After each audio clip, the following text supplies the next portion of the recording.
Vocês me desculpem, deixa eu começar aqui de novo. Só vou mostrar os slides, mas eu não vou repetir o que eu já disse anteriormente. Então, o nome da minha pesquisa é danos morais, porque eu acredito que esse tipo de atuação ela causa um impacto muito forte no processo penal e no Estado de Direito, e que a melhor denominação possível para resumir esse tipo de circunstância que a gente vive são os danos morais, com perdão do trocadilho. E aí foi como eu apresentei para vocês antes, um breve sumário aqui da apresentação. Então, fazer o cenário político, conceito de lawfare, as estratégias, qualificar as estratégias do ministro e depois apresentá-las. Então, eu vou aqui me ater a 3 estratégias principais. Como eu disse, eu não preciso entrar no cenário político brasileiro, porque aqui todos sabem, é uma audiência nacional, não preciso apresentar isso para vocês são especialistas nisso.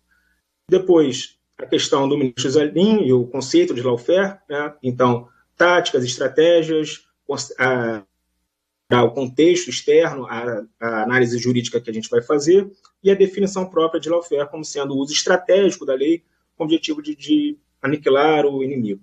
E é importante a gente considerar essa palavra, inimigo. Então, o contexto que eu apresento, além das declarações do ministro Alexandre de Moraes contra os extremistas identificados por ele como aliados ao presidente Jair Messias Bolsonaro, e de certa feita até como um discurso contra o próprio ex-presidente Jair Messias Bolsonaro, e aqui não tem como eu expor todas as declarações do ministro para poder fazer essa contextualização e inserir o ministro nesse contexto político, eu deixo aqui só um maior exemplo, que é a ida do ministro Alexandre de Moraes numa festa de diplomação do candidato Luiz Inácio Lula da Silva nas eleições presidenciais de 2022, na qual o candidato Lula foi vitorioso, e o ministro Alexandre de Moraes, que conduziu a eleição, foi na comemoração desse candidato.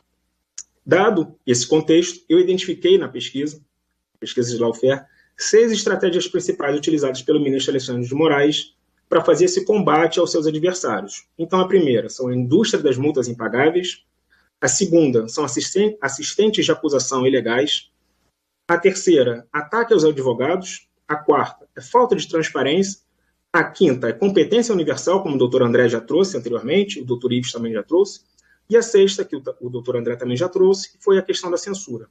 Mas aqui, pelo nosso tempo e pela minha pesquisa, que eu me ative a 3 estratégias principais, eu vou focar na indústria das multas impagáveis, na utilização de assistentes de acusação ilegais e nos ataques aos advogados.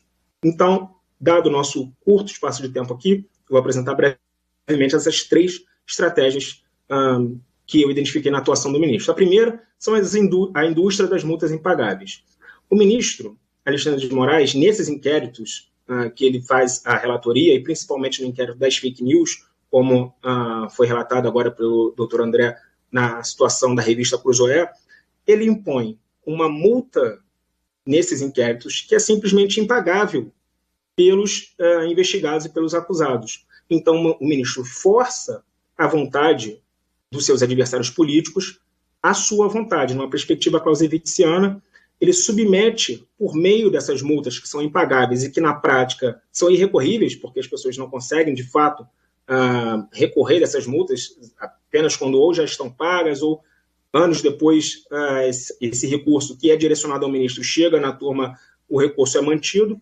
Então, nós temos multas completamente desproporcionais que o ministro aplica tanto ao Twitter quanto a uma pessoa individual, uma pessoa, um jornalista, um padeiro, enfim, um mecânico.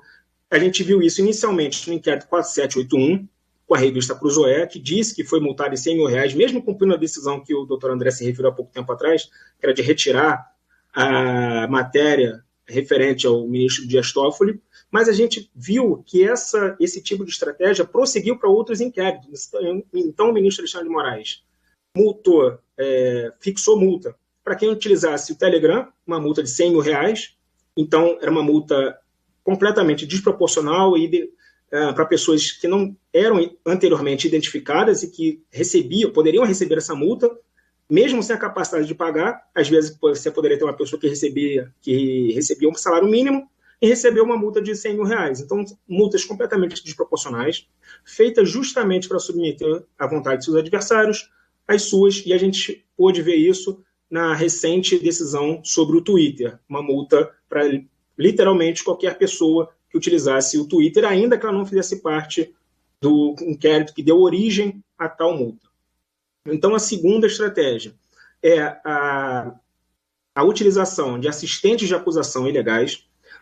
Então, o que aconteceu nesses inquéritos, tanto no 4781, inquérito das fake news, quanto em outros inquéritos? O ministro Alexandre de Moraes, por vezes, quando percebia que a atuação do PGR Augusto Aras ia oferecer resistência às suas vontades e aos seus objetivos de combater os seus inimigos nesses inquéritos, ele se utilizava e se utiliza de pessoas terceiras que não têm legitimidade processual para peticionar nesses inquéritos, mas que peticionavam requerendo cautelares contra adversários seus ou do ministro.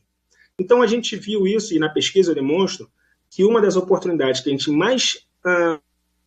essa atuação foi com o senador Randolfo Rodrigues, que tem uma série de petições feitas nesses inquéritos, tanto do 4781 quanto nos outros inquéritos, onde o senador requer cautelares contra pessoas que ele não tem relação nenhuma e que podem ser, sim, identificadas como pessoas adversárias ao ministro Alexandre de Moraes, dentro desse contexto político apresentado anteriormente, e nas quais o ministro Alexandre de Moraes, em vez de recusar a admissibilidade desses pedidos e simplesmente retirar essas petições dos inquéritos, visto que o senador não tinha legitimidade processual nenhuma para fazer esse tipo de petição, de acordo até com posições do próprio Augusto Aras e depois do Paulo Gonet, inclusive, o ministro aceitava essas petições, por vezes negava, mas por vezes aceitava os pedidos de cautelares feitos por uma pessoa que não tem nenhuma legitimidade processual para buscar esse tipo de resultado. Mas por quê? Porque os alvos eram justamente pessoas que o ministro entendia como adversárias, como foi o caso dos empresários que foram pegos naquele grupo de WhatsApp reclamando das eleições, etc., e que foram alvos de medidas cautelares por pedido aí de pessoas sem legitimidade. E aqui eu trago um exemplo. Eu trouxe um exemplo para a gente, uma petição do senador Randolfo Rodrigues, que foi atacada pela PGR, mas que foi aceita pelo ministro Alexandre de Moraes, que foi uma viagem que a comitiva presidencial do presidente Jair Bolsonaro fez, e que o Randolfo Rodrigues, senador Randolfo Rodrigues, peticionava, requerendo que o ministro Alexandre de Moraes oficiasse a presidência da República para saber ali qual foi a atuação do vereador Carlos Bolsonaro. E aí, ao invés de retirar essa petição dos autos, porque não tem legitimidade, o ministro Alexandre de Moraes já aceitou a petição e, de fato, determinou que fosse oficiada a presidência da República. Então, essa é a segunda estratégia, a utilização de terceiros interessados, assistentes de acusação ilegais. E a terceira estratégia, como também trouxe o doutor André e o doutor Ives, é o ataque à advocacia. Então, nós temos todos esses fatos, todo esse contexto já estabelecido. Então, multas, então, atuação de pessoas sem legitimidade e, por fim, para dificultar mais, e aqui não é um ataque ao ministro, não é um ataque ao Supremo Tribunal Federal, é uma pesquisa acadêmica e científica. Para dificultar a defesa de seus adversários, houve um ataque à advocacia e às prerrogativas do advogado. Como a gente ouviu agora há pouco, havia, de fato, um problema de acesso aos autos, né?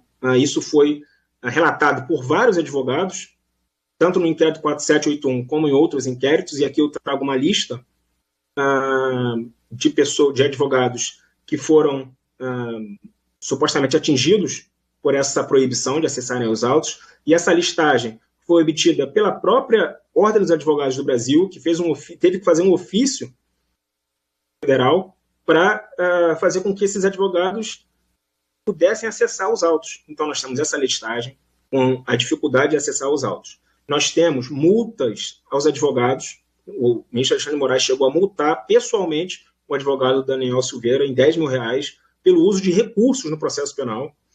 E nós temos a proibição até de acessar os clientes, que isso também foi relatado pelos advogados do Roberto Jefferson, depois daquele episódio que o Roberto Jefferson fez disparos contra policiais que foram lá prendê-lo. E aí, vocês não precisam acreditar em mim, basta a gente lembrar da declaração do presidente da Ordem dos Advogados do Brasil, o senhor Roberto Simonetti, que disse que os confrontos entre a OAB e a Ordem dos Advogados do Brasil não começaram durante aquele período em que o ministro negou que advogados fizessem sustentações orais em determinados processos no TSE. Não começou ali. Depois até o ministro fez uma declaração pública contra a OAB, dizendo que a OAB ia fazer mais uma notinha de repúdio, etc. De fato, o conflito entre o ministro Alexandre de Moraes e a Ordem dos Advogados do Brasil começou, de acordo com o presidente da Ordem, começou quando? Com a negativa de acesso aos autos. E aí ele prossegue. Eu vou aproveitar aqui que a gente tem mais tempo para prosseguir na citação.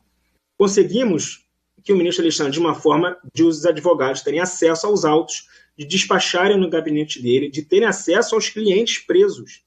Eventualmente, não se permitia que os advogados acessassem seus clientes. Então, tudo isso veio numa crescente, que nós temos o próprio presidente da Ordem dos Advogados do Brasil, relatando que, de fato, advogados não tinham acesso nem aos autos, nem aos clientes.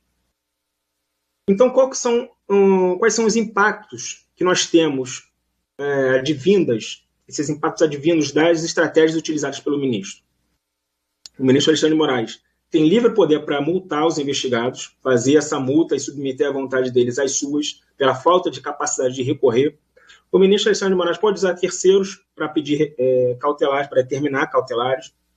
Então, pode ser um pedido do senador Randolfo Rodrigues, pode ser um pedido do ministro do Flávio Dino.